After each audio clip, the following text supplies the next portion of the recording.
The Joint Task Force 2, or JTF-2, is a special operations unit of the Canadian Armed Forces. Considered a superior unit, they're an extremely prepared and precise Spec Ops unit.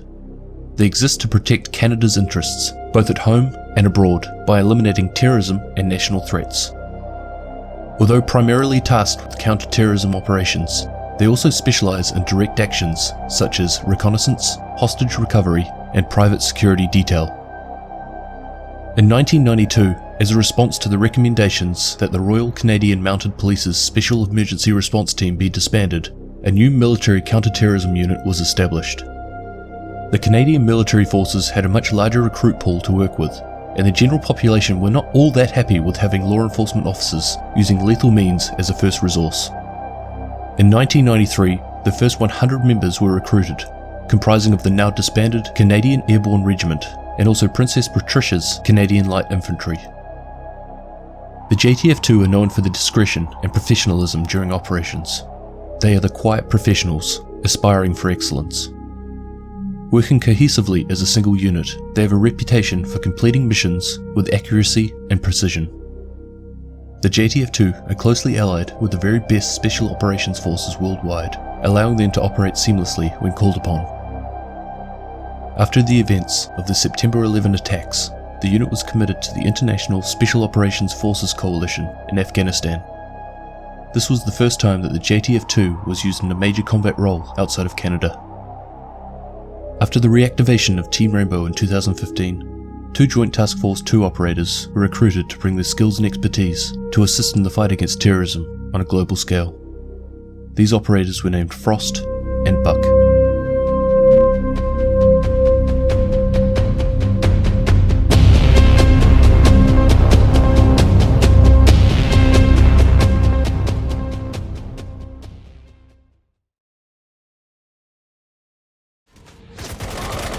Ready for company.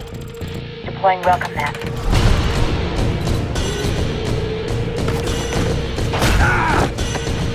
Hostiles in my sight! Tina Ling Sang, codenamed Frost, is a defending operator in Team Rainbow. Frost was born and raised in Vancouver, British Columbia.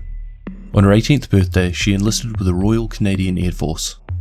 She graduated top of her class at the Royal Military College of Canada, and upon completion of a mechanical engineering degree and officers training, Frost was stationed on Canada's west coast with the Joint Rescue Coordination Centre Victoria. From there she served on the primary search and rescue response team covering British Columbia and the Yukon Territory. Frost has been praised for her exceptional situational awareness, being credited for her strengths in planning and threat reaction. In her spare time, she enjoys utilising her training in mountain climbing, parachuting, and diving. Frost is an extremely focused individual who meticulously plans out every move she makes. When she sets her eyes on a goal, there is little that can stop her.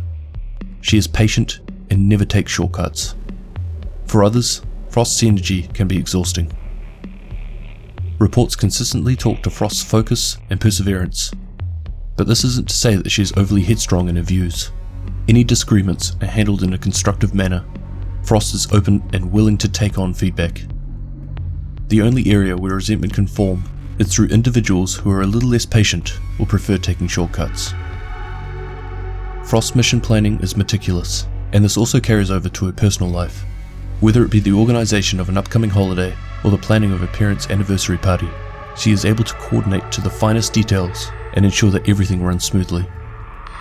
Outside the excitement of operations, this actually seems to be what drives her in life. Books, music, relaxing, this isn't really her style. The only concern would be, how does she react when these high-level plans don't go as expected?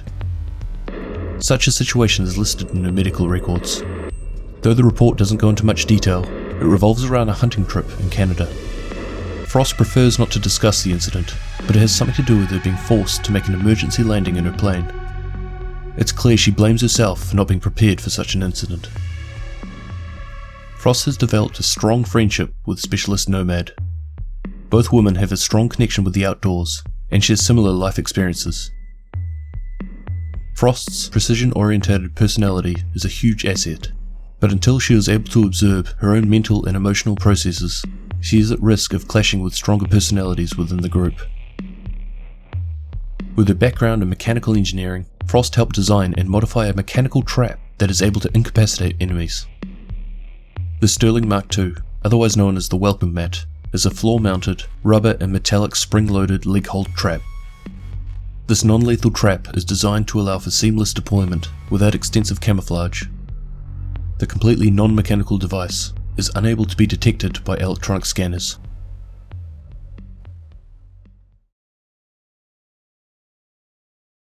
Eyes open.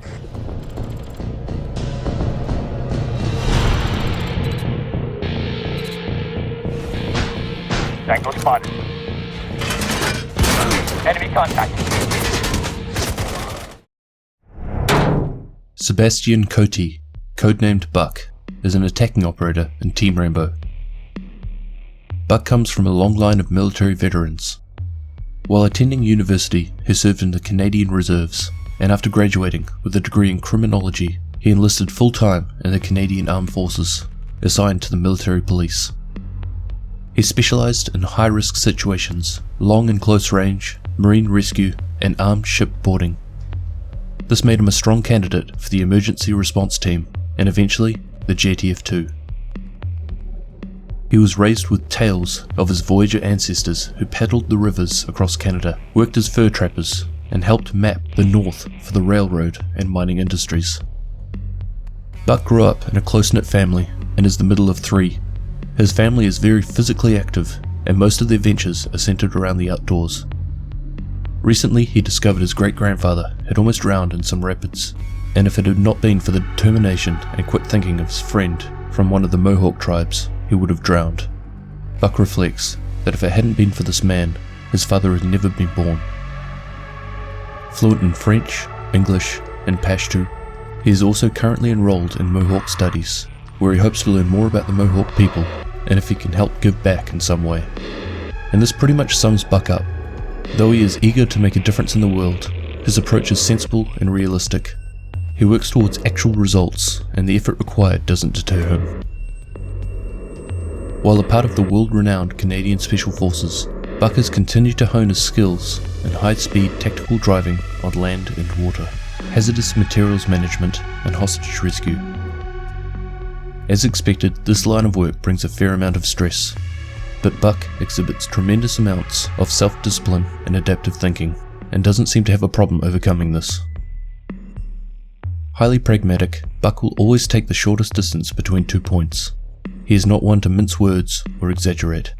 He enjoys simple mechanical devices, rather than the more high-tech arsenal employed by other members of Team Rainbow.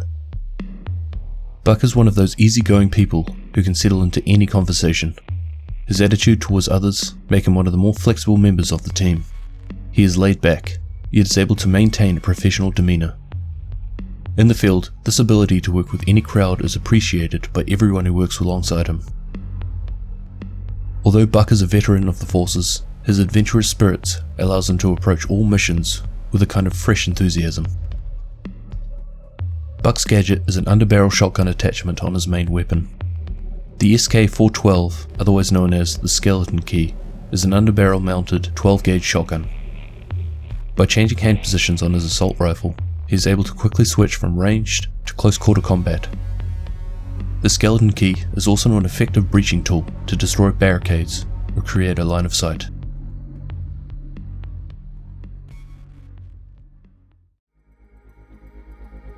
Over all these videos on the story behind these operators, there's been a few that have really stuck out to me.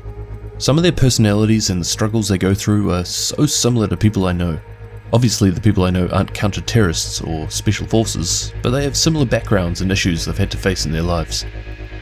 Are there any operator stories that you can relate to, or that remind you of people in your life? I really must apologise to the more consistent viewers of the channel for the large gap in my uploads recently.